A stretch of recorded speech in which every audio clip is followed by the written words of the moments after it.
And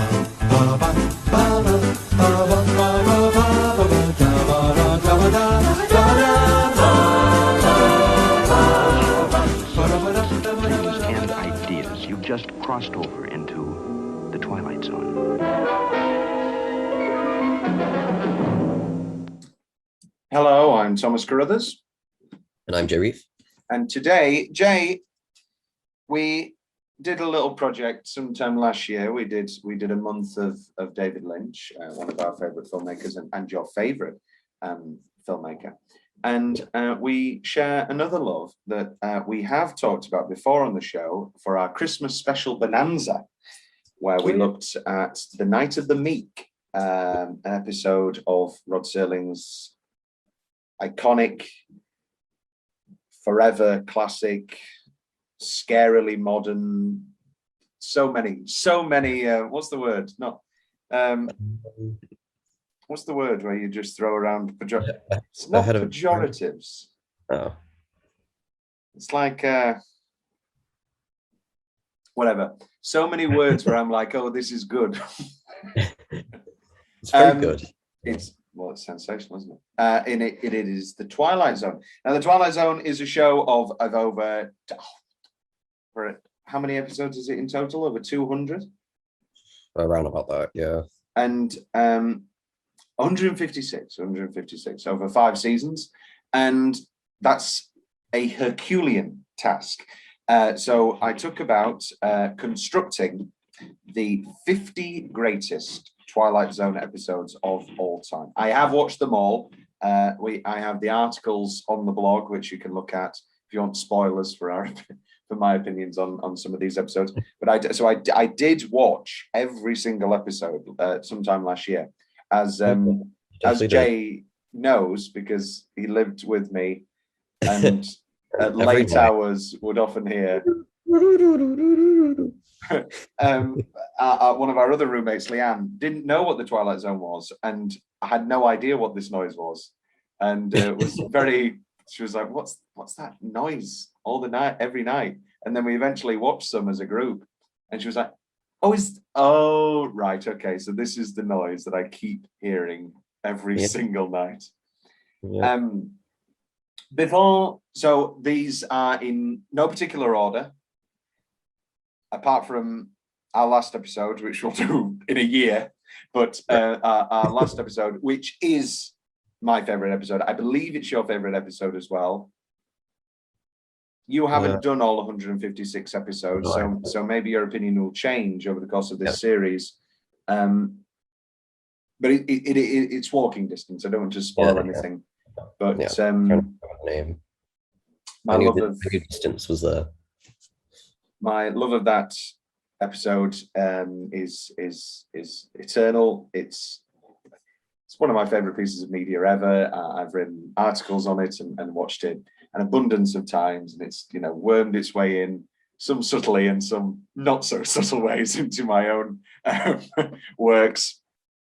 And that's one of the most important episodes of television in my entire life. But we're not there yet. I constructed all 50. I wanted a breadth. So season 4, obviously they changed to the hour format, and it's not successful. It's just one of those things. A lot of those episodes, bad is a very strong word, but a lot of them just don't work. The success of so many of these episodes is the brevity of them. For instance, the one we're going to talk about today would be in no means as successful if there was another 20 minutes. Making that into an hour would be horrible.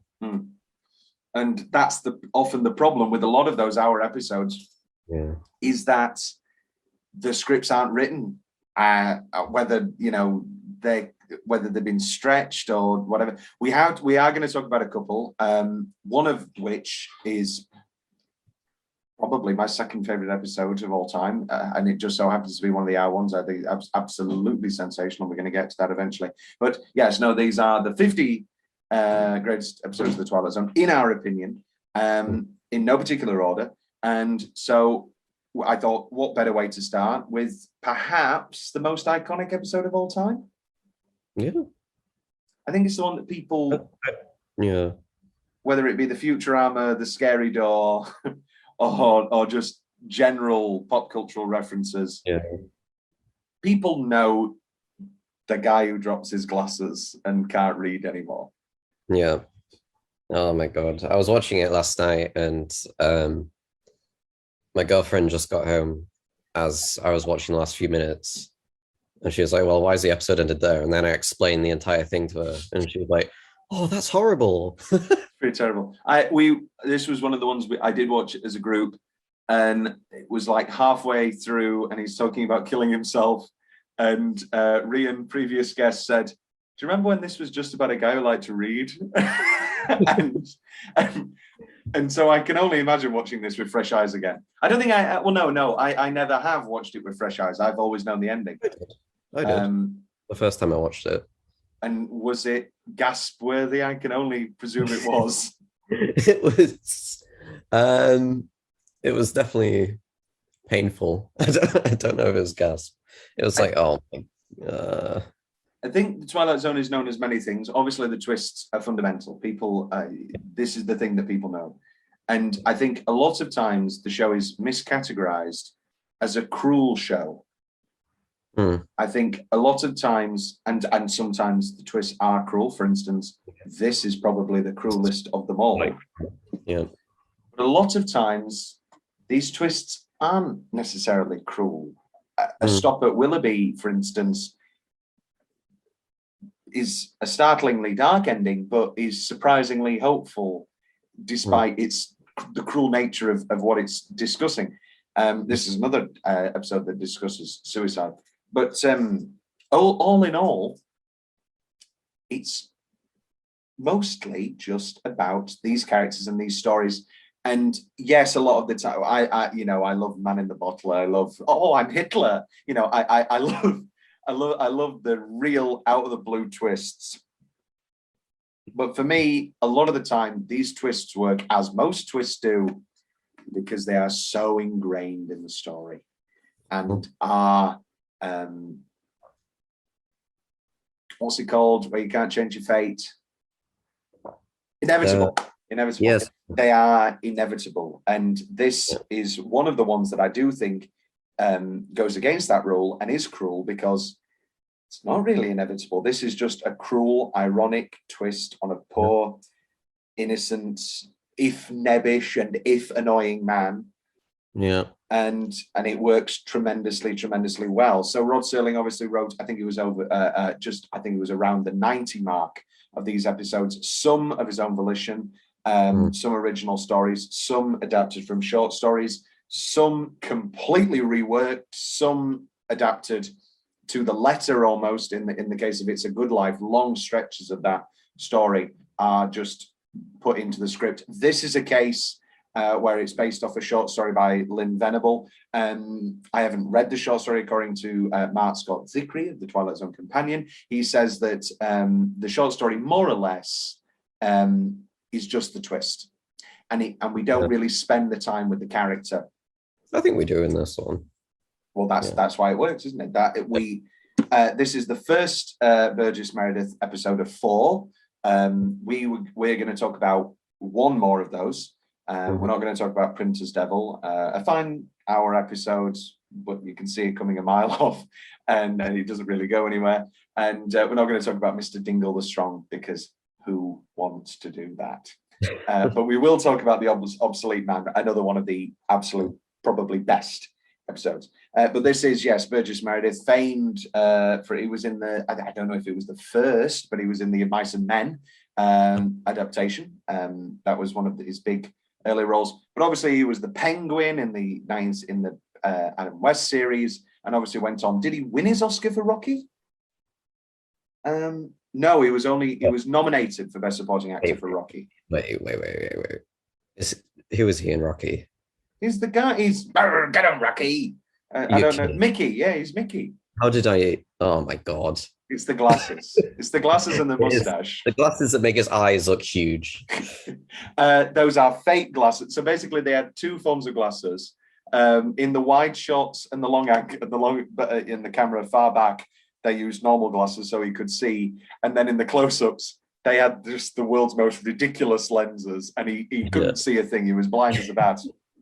The irony, of course, being, he's blind as a bat, putting on the glasses rather than when they're off. And I've sort of completely skipped over your introduction to the world of the Twilight Zone, Jay. And I think before we go back into Time Enough at Last, this week's episode, why don't you talk about how you first came to the Twilight Zone? I think we discussed it a little bit on the Night of the Meek discussion, but just for the record here. So I think my mum, when she was a kid, really loved watching it. I think it was one of her favorite shows. And then when I was a kid, she'd play it on sometimes. And we watch it. And I think that's kind of scary. Some of them, yeah. And then when I grew up, I didn't really touch it for a while. And then I got really into watching television, and I've watched a bunch of TV shows. And I was like, well, the Twilight Zone, I think it would be good for me to actually sit down and watch it properly. So I started doing that, and then I had to move across the country, so I stopped for a bit. And then I've also seen some of the modern one as well. Yeah, we're not touching. We're solely looking at the 60s, 60s, 59, late 50s, the original Twilight Zone in this show. Again, there are episodes of the 80s that are good or interesting. I don't think at current I can say the same for the latest iteration. I think it all feels very knowing, and there's an episode, I think it's the 90s version, where they return to the world of It's a Good Life. And that was like the first time they ever did that, ever. And that was like a big thing for Twilight Zone fans. And it's a fine episode. It works, and they get a lot of the original cast back, and it's all right. Yeah. But most episodes of this new Jordan Peele Twilight Zone feel, dissecty, and there are times where they do just a nice standalone story. And also, I think, now, I'm not going to be the guy who makes out that some of these episodes are subtle in their political allegories. And maybe it's just because we're looking back at things now.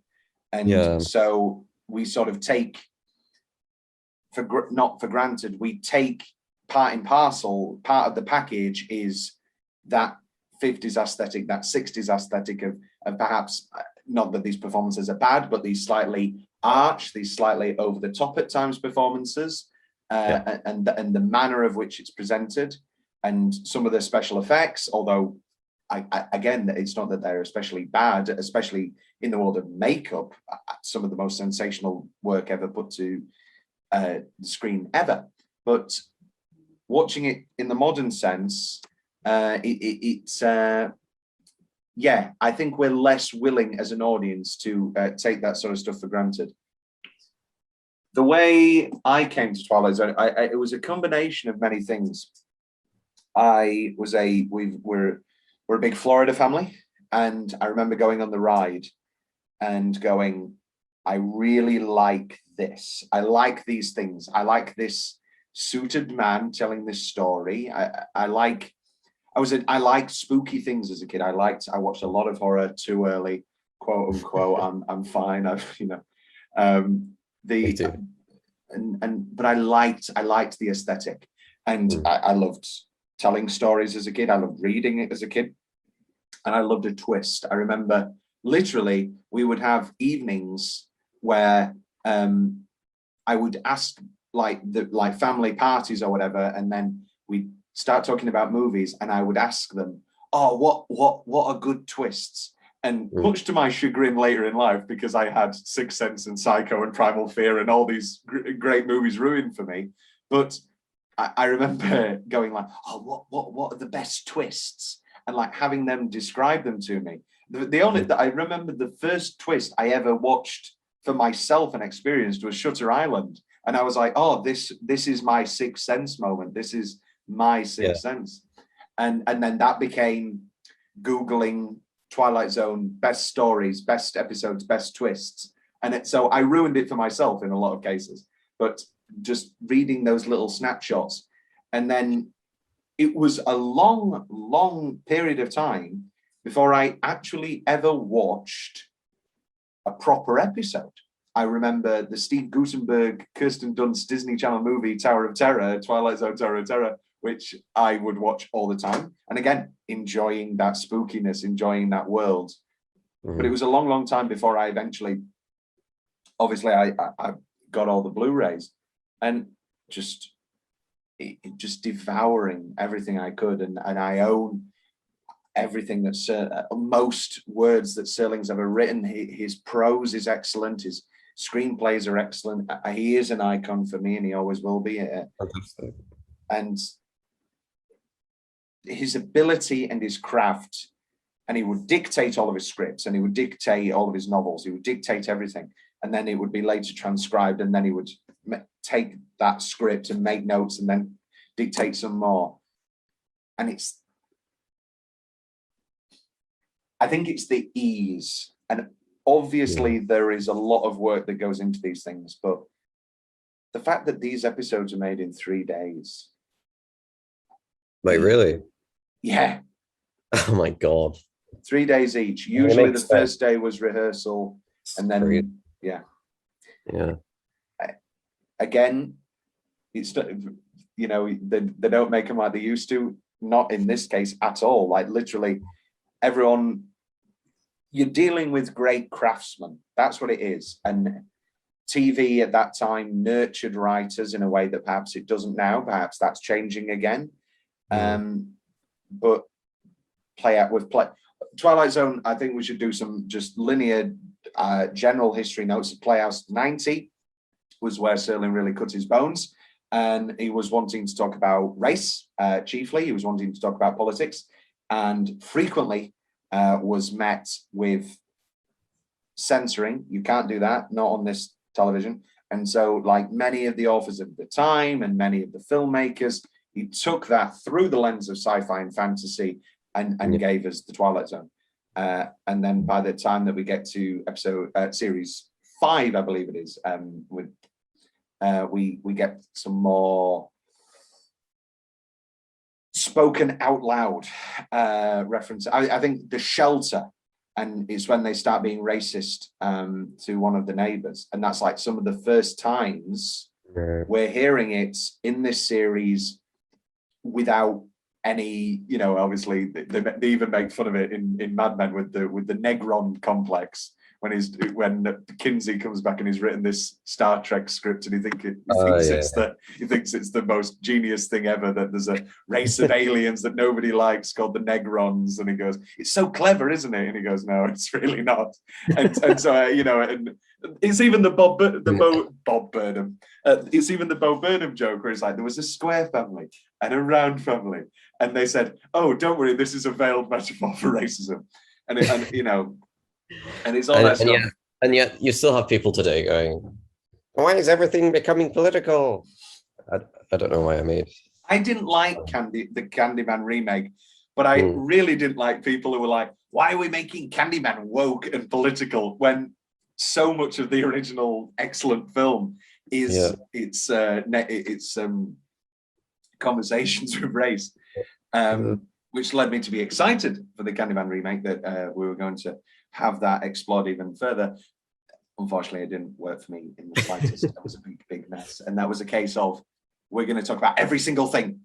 We're going to talk about every single factor. And instead of talking about one thing really well, they talked about lots of things really badly.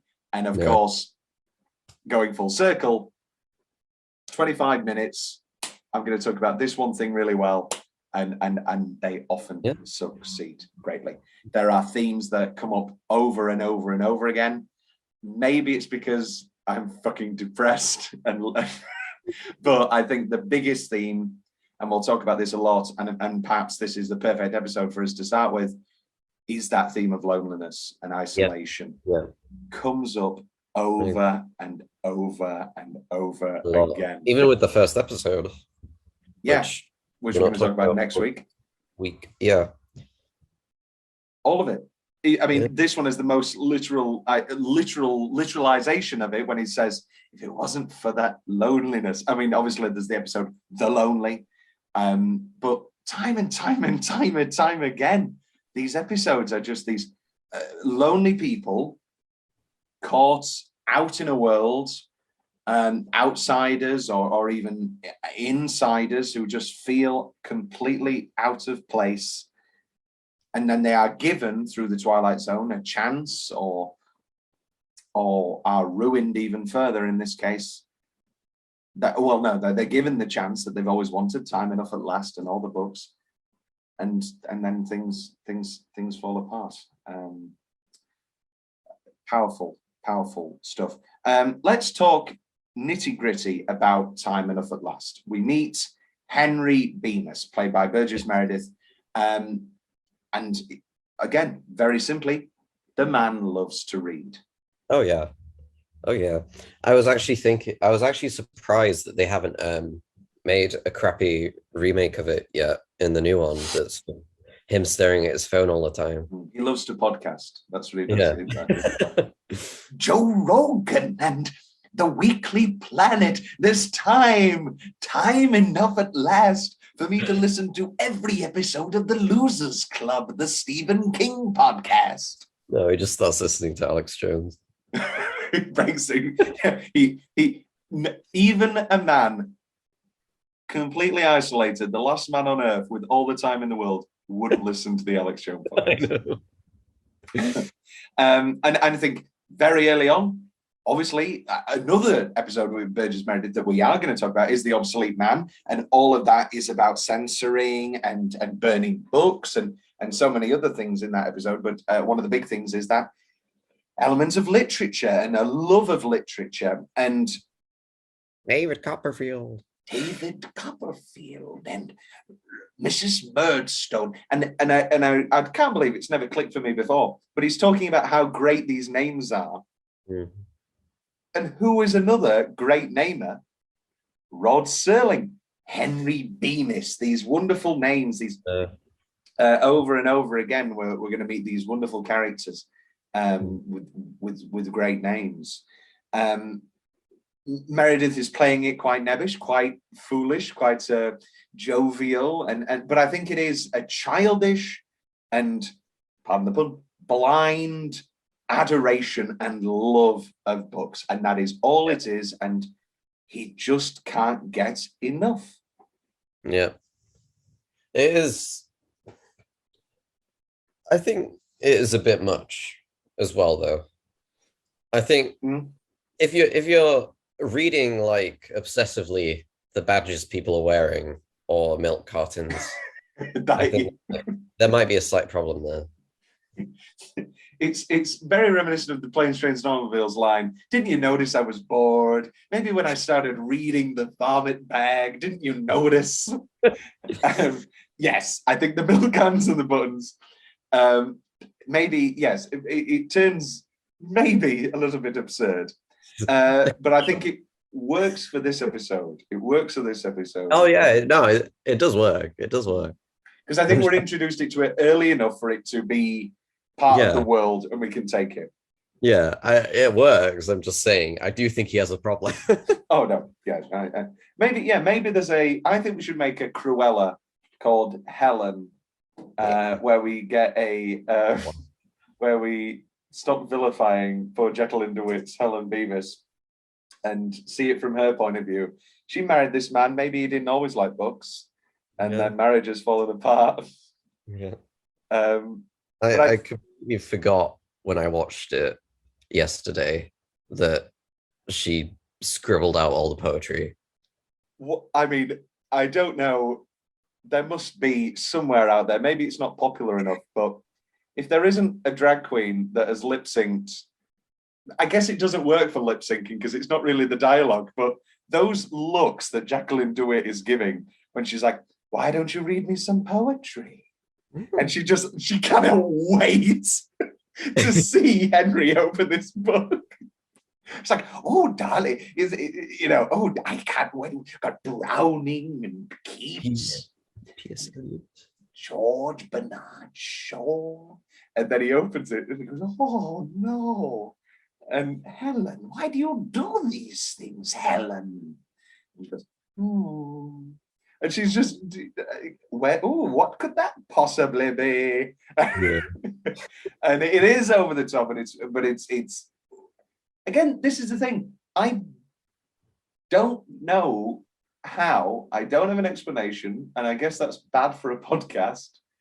But how on earth do we get tone-wise to completely believe and enjoy, yet feel bad for the over the top scene with Helen, the villainous boss scene, yet then later on have Meredith literally talking to himself, coming to terms with the fact that he needs to kill himself and asking God for forgiveness. Well, he doesn't ask, but he's like, surely I'll be forgiven. Surely I won't go to hell for killing myself, because obviously he's a strict Catholic and all that, and TV and all that. And he's like, surely I'll be forgiven for this. How can we go from that to that without ever feeling a stark jump? That's what for me Serling's craft is that he can balance these tones, these huge juxtaposing tones and moments, and for us not for it to feel out of place at all. And I guess it's the gradual nature of the pace of the episode, the gradual nature of the story. It goes back to Rian's comment where she's like, do you remember when this was just about a guy who liked to read? Yeah. And it made me laugh out loud. Yeah. But she's so true, and it is so wonderful. Yeah. Because I do think it's very affecting the later sad stuff. I think Meredith does an excellent job, and I think Serling does a wonderful job. Yeah. This episode is directed by John Bram, who directed the most Twilight Zone episodes of any director. Again, probably his best, I think, unequivocally almost. His episodes. He did Hugh Drive. He did Judgment Night, the one where they're on the boat. Oh, do you not like that one? Is that the World War one? Yes. Yes. Yeah, I don't like that one. No, I don't like. I think it's a really good crash. I think the actual boat being missiled or whatever, I can't remember. I think it's being missiled is really, really effective and really, really good. So this is one of Serling's favorites, apparently, but I mean, they put that on every IMDb trivia.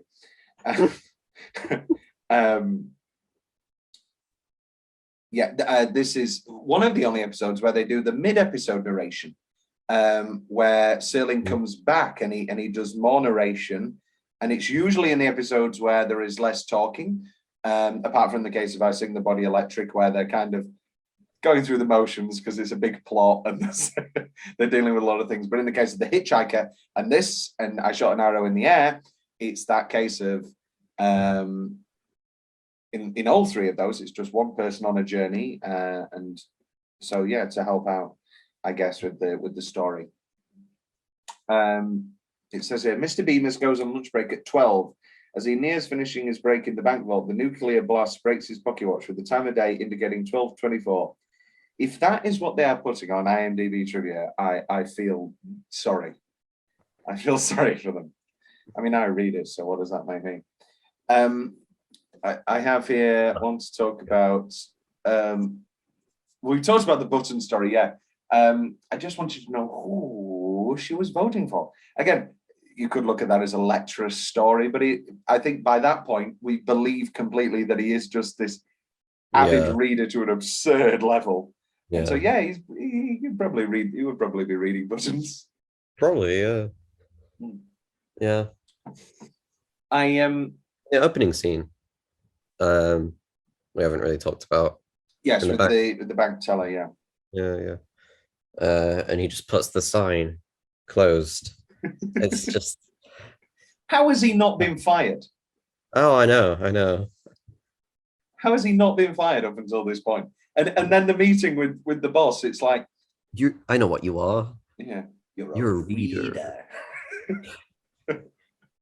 reader. It feels as if there needs to be a throwaway line of, if there was anybody else who I could hire, I would hire them. But I'm Yeah. stuck with you, Bemis. Yeah. Just True. get another guy. Come on, Mr. Carsville. Let's talk about the actual nuclear blast itself. It's the midpoint, it's the ad break. It's that glorious thing. The book flips open. We have no idea what's happening. The pocket watch smashes. And then so the room was on springs and they were shaking that and they were shaking the camera. So it really does unsettle us. It's a very well done and again simple effect. Yeah. And it works tremendously well. And I guess takes us rather by surprise. Yeah, definitely. Again, I don't think if you're watching the first half up until he opens the paper and it says nuclear explosion. What on earth? Sorry, do you think the twist in this episode is going to be like maybe he becomes a famous writer or something? You don't think a nuclear blast, and I guess that's one of its greatest strengths. Yeah. He becomes a worm.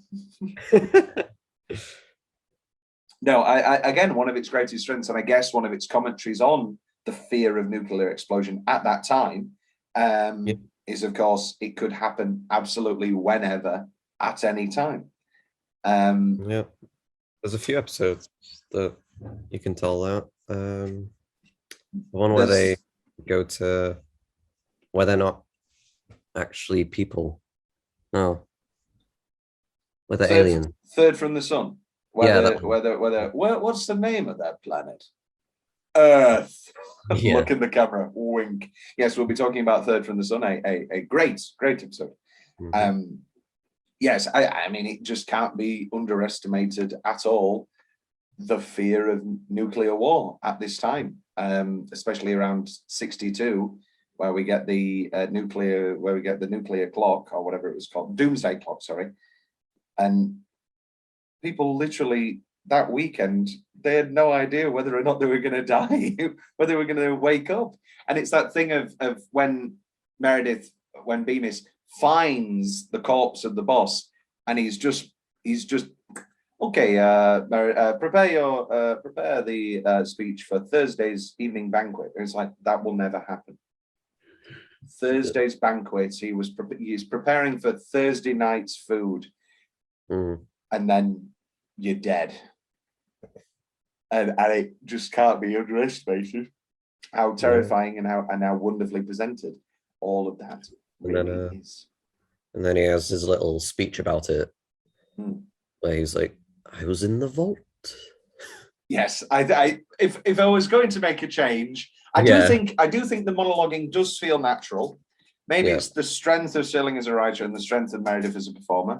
I do think the monologuing, for the large part, does feel natural. However, I think we've grasped why he survived. Yes. I don't think I was in the vault. But I guess it does. That feels like a natural thing for him to be figuring out and talking to himself about. And I guess that leads to then the monologuing later feeling more natural.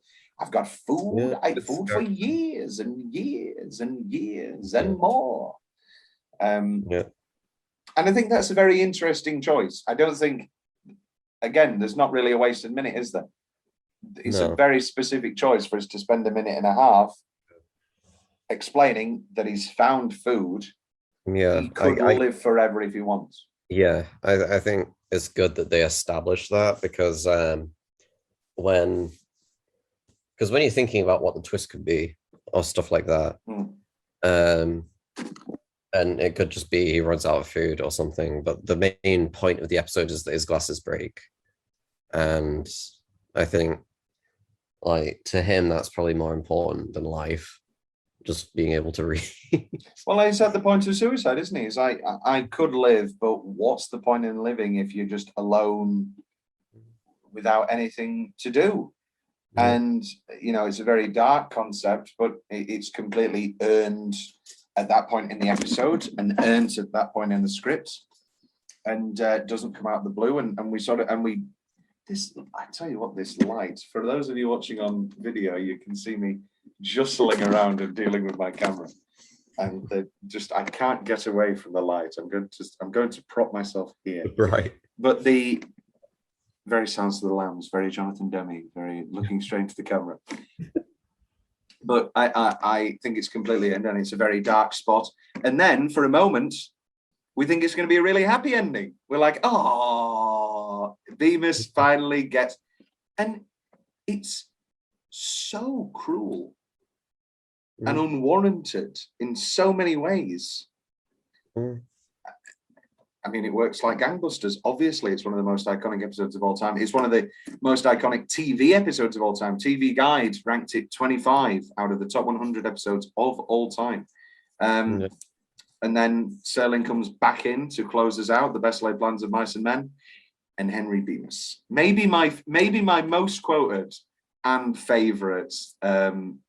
Well, no, it's not. Obviously, it's Walking Distance, and you know, a man can walk a lot of steps. I just wells me up anytime. But I do love the wryness and the dryness and the wit of the best laid plans of mice and men and Henry Bemis. And that got a big laugh from when I watched it with them. It was the weirdest situations. It was just like, what are we, the party was over and it was like, okay, what are we going to do? I guess we'll watch a Twilight Zone. Yeah. And then we ended up watching like 5. Because they are, and they just work still. We're going to talk about Nightmare at, I always forget what number it is, but Nightmare at 20,000 Feet in this series. Yeah. Still scary. Literal people jumping and going, oh! It just still works. So many of these episodes and so many of these things still work. It's wonderful stuff. And I get, you know, and I guess if you think about this ending, it can get even darker. Now he won't be able to kill himself because he won't be able to find the gun anymore, and he'll struggle to find the food. And now he probably will starve to death, maybe, or something as dark and as drastic as that. It's a wonderfully dark, powerful, stirring episode. It's a favorite of mine, and it's a favorite of everybody's, more or less. In a real twist of the Twilight Zone, Jay, my computer fucked me in the ass. So now, a week later, we're going to sign off on Time Enough at Last. We were so close to finishing the episode. It is really desperately annoying. For any of you wondering why suddenly Tom sounds a lot more hoarse and why suddenly everybody's dressed different. Any final thoughts, Jay, on Time Enough at Last? We more or less came to the end. We discussed the twist throughout the episode. I guess I want to mention that it's probably one of my favourite closing narrations. The Best Laid Plans of Mice and Men and Henry Bemis is hilarious. Makes me laugh out loud every time. Any final thoughts, Jay? It was good. Great episode. Really great episode. As David Copperfield. David Copperfield. Oh, Yates. Okay, let's do a real podcasty question. Are you a reader, Jay? Are you a reader? Yes, I am. I do. It's the apocalypse. There's the library. Which author are you like, oh, yes, they've got all of Dickens. They've got all of Keats. Well, that sound weeby, but yeah, it's fine. There's a Japanese author up here who's quite good called Isio Isin, and he's very good. Very good. Well, probably his books. I'd probably go King because there's a lot. Yeah. There's a lot of them, and a lot of them are good. He'd be my second choice. Yeah, I'd probably have to go. Stand. My boy, yeah, standard do you for a year. Yeah. Well, that's that, isn't it? As previously mentioned, we're doing them completely out of order, and these are just our top 50 episodes, and we're doing them out of order. Blah blah blah blah blah. Next week We are doing right, and for us, next week means in 3 minutes. However, for you people at home, it does mean next week. We are doing the pilot episode. We are doing Where Is Everybody? Is this one that you've seen before, Jay? Or Yes. yes, I've seen it a few times. in many ways, it really is a pilot episode. Right, I'm leaving the podcast right Yeah, now. I was going to say, very Dangerfield joke. Oh, I got a pilot. Oh, what was the joke I heard earlier? Oh, God. I'm going to try and remember this joke. It was a Norm Macdonald joke. Oh, that's going to really annoy me. It's going to really annoy me. Seeing as I promised now a Norm Macdonald joke, I'll tell a different one. I walked in on my mum and dad having sex when I was a kid. You know, that was the most awkward 30 minutes of my life. We love you, Norm Macdonald. I love you, Jay. I will see you in 30 seconds. 30 seconds. Do.